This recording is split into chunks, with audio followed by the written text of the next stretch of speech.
Hello friends, welcome to the civil path. तो हम देखने जा रहे हैं important books and authors of Mughal history. Mughal कालीन दौर के इंपॉर्टेंट पुस्तकें और उनके लेखक, जो कि आपको 71st बीपीएससी के लिए रिवीजन में भी कारगर होंगे। तो बने रहिए हमारे साथ द सिविल पाथ। तो फ्रेंड्स, आज हम देखने जा रहे हैं मुगल कालीन साहित्य को, मोस्टली मिडाइवल इंडिया के और उसके थोड़ा सा आगे का साहित्य। किसने क्या किताब लिखी क्या नहीं, इससे एक दो क्वेश्चन बीपीएससी में आ ही जाते हैं। तो चलिए देखते हैं फटाक से। पहला है हमारा तुजुके बाबरी, जिसे बाबर ने लिखा था तुर्की भाषा में। तुजुके बाबरी, जिसे बाबर ने लिखा था तुर्की भाषा में। अगला है हमारा हुमायूं नामा, जिसे गुलबदन बेगम ने लिखा था, जिसमें बाबर को जहर देकर मारने का जिक्र है। उसके बाद है तारीखे रशीदी, जिसे मिर्ज़ा हैदर दुगलत ने लिखा था। इसमें मध्य एशिया की राजनीति तथा शेर शाह और हुमायूं के बीच कन्नौज युद्ध का जिक्र है। तारीखे रशीदी। उसके बाद आया कानून ए हुमायूनी, इसके लेखक हैं खोंद मीर, जिसको अमीर ए अखबार की पदवी भी दी गई थी।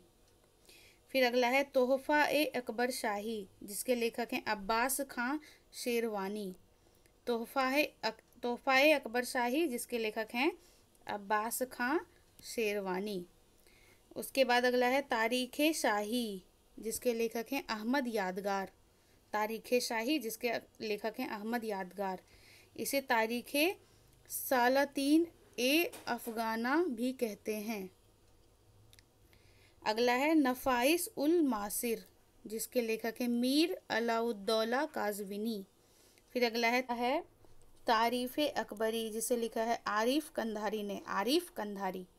फिर ये बहुत ही फेमस अकबरनामा, जिसे लिखा है अबुल फजल ने। अकबरनामा किसने लिखा? अबुल फजल ने। इसके तीसरे भाग को आईन अकबरी कहा जाता है। अकबरनामा के तीसरे भाग को आईन अकबरी कहते हैं। और चौथे प्रकरण में भारत की जलवायु, प्राकृतिक सौंदर्य और सामाजिक स्थिति के बारे में चर्चा है। फिर अगला आ गया तारीख़ अल्फ़ी, जिसको लिखा है मुल्ला दाऊद ने। इसमें इस्लाम के 1000 वर्ष पूर्ण होने पर इसको लिखा गया और इसकी प्रस्तावना किसने की थी? अबुल फजल ने। अब अगला है तबकात अकबरी। तबकात अकबरी, जिसे लिखा है निजामुद्दीन अहमद ने। और इसे तारीख़ निजामी भी कहते हैं। और केवल आंकड़े और तथ्य के कारण इसे मुगल काल की नीरस पुस्तक कहा गया है। ये जो किताब है तबकात अकबरी, इसमें सिर्फ आंकड़े और तथ्य दे रहे हैं, तो इसको एक बोरिंग बुक माना गया, जिसकी वजह से इसे मुगल काल की नीरस पुस्तक कहा गया है। अगला है तज़किराए हुमायूं व अकबरी, जिसे बायजीद बयात ने लिखा है। फिर है मुंतखब उत तवारीख, जिसे बदायूनी ने लिखा है। ये बदायूनी वाली किताब आती है एग्जाम में। मुंतखब उत तवारीख, जिसे बदायूनी ने लिखा है। इसका प्रथम भाग हुमायूं की मृत्यु तक और दूसरा भाग अकबर को समर्पित है। बदायूनी अकबर की नीतियों का आलोचक था, इसे वह काफिर कहता था। बदायूनी जो है वो अकबर को काफिर कहता था।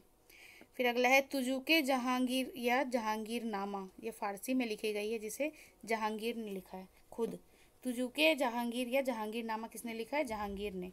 और इकबाल नामा ए जहांगीरी, इकबाल नामा ए जहांगीरी किसने लिखा है? वो है मोतमिद खां। इसमें जहांगीर द्वारा मादक द्रव्यों के सेवन की चर्चा की गई है। फिर अगला है पादशाह नामा। बादशाह पंजाबी में हुए तो पादशाह नामा बोल देते हैं। इसमें 10 वर्षों का अमीन काजकिनी ने लिखा। 20 वर्षों का अब्दुल हमीद लाहौरी, जो कि शाहजहाँ का दरबारी था, उसने लिखा इस किताब को। और 21 से 30 वर्षों का बादशाहनामा मोहम्मद वारिस ने लिखा है। ठीक है, आई थिंक बादशाह के ज़माने की चीज़ों के बारे में बोलते होंगे। उसके बाद शाहजहाँनामा 1 किसने लिखा? इनायत खान ने। और शाहजहाँनामा 2 सादिक खान ने। फिर आगे चहार चमन। चहार चमन लिखा था चंद्रभान ने। शाहजहाँ द्वारा स्थापित व्यवस्था व शासन प्रणाली का उल्लेख है इसमें चहार चमन में। ठीक है। उसके बाद है आलमगीर नामा। आलमगीर नामा को आलमगीरी भी बोलते हैं। इसे लिखा था मोहम्मद काजिम शिराजी ने। मोहम्मद काजिम शिराजी औरंगजेब का दरबारी कवि और इतिहासकार रहा है ये। ठीक है, मोहम्मद काजिम शिराजी। फिर मासिर आलमगीरी, इसे लिखा था शाकी मुस्तैद खान ने। शाकी मुस्तैद खान ने। जिसमें जदुनाथ सरकार ने इसे मुगल साम्राज्य का गैजेटियर कहा। जो ये किताब है मासिर आलमगीरी, इसको जदुनाथ सरकार ने मुगल साम्राज्य का गैजेटियर कहा था। और सतनामी विद्रोह का उल्लेख है इस किताब में। पुस्तक औरंग की मृत्यु के बाद लिखी गई, मतलब औरंगजेब की मृत्यु के बाद यह पुस्तक लिखी गई है मासिर आलमगीरी। फिर एक है मुंतखब उल लुबाब, इसे लिखा है खाकी खान ने। मुंतखब उल लुबाब, इसमें औरंगजेब के शासन का आलोचनात्मक विवरण है और शासन में व्याप्त भ्रष्टाचार पर चोट की गई है। फिर और एक है फतुहात ए आलमगीरी, फतुहात ए आलमगीरी, इसे लिखा है ईश्वरदास नागर ने। औरंग से राजपूतों के बदलते रिश्ते का जिक्र है इसमें, मतलब औरंगजेब से जो राजपूत के रिश्ते बदल रहे थे उन समय के राजपूतों के, उसका जिक्र किया है फतुहात ए आलमगीरी पुस्तक में, और इसे लिखा है ईश्वरदास नागर ने। फिर एक है फतवाए आलमगीरी, इसे शेख निजाम की अध्यक्षता में 6 विद्वानों द्वारा रचित किया गया। फतवाए आलमगीरी को शेख निजाम की अध्यक्षता में 6 विद्वानों द्वारा रचित किया गया। ठीक है। फिर एक है खुलासत उत तवारिख, इसे लिखा है सुजन राय भंडारी ने। खुलासत उत तवारिख सुजन राय भंडारी, इसमें मुगलों की राजनैतिक, प्रशासनिक, भौगोलिक स्थितियों का वर्णन है। खुलासत उत तवारिख में मुगलों की राजनैतिक, प्रशासनिक और भौगोलिक स्थितियों का वर्णन है। फिर एक है नुस्ख ए दिलखुशा, नुस्ख ए दिलखुशा, जिसको दिलखुशा भी कहते हैं, इसे भीमसेन ने लिखा है। इसमें मुगल मराठा संघर्ष के बारे में बात की गई है। मुगलों की सेवा में दक्कन सामंतों की उपस्थिति सामान्य, इसके बारे में बात की गई है।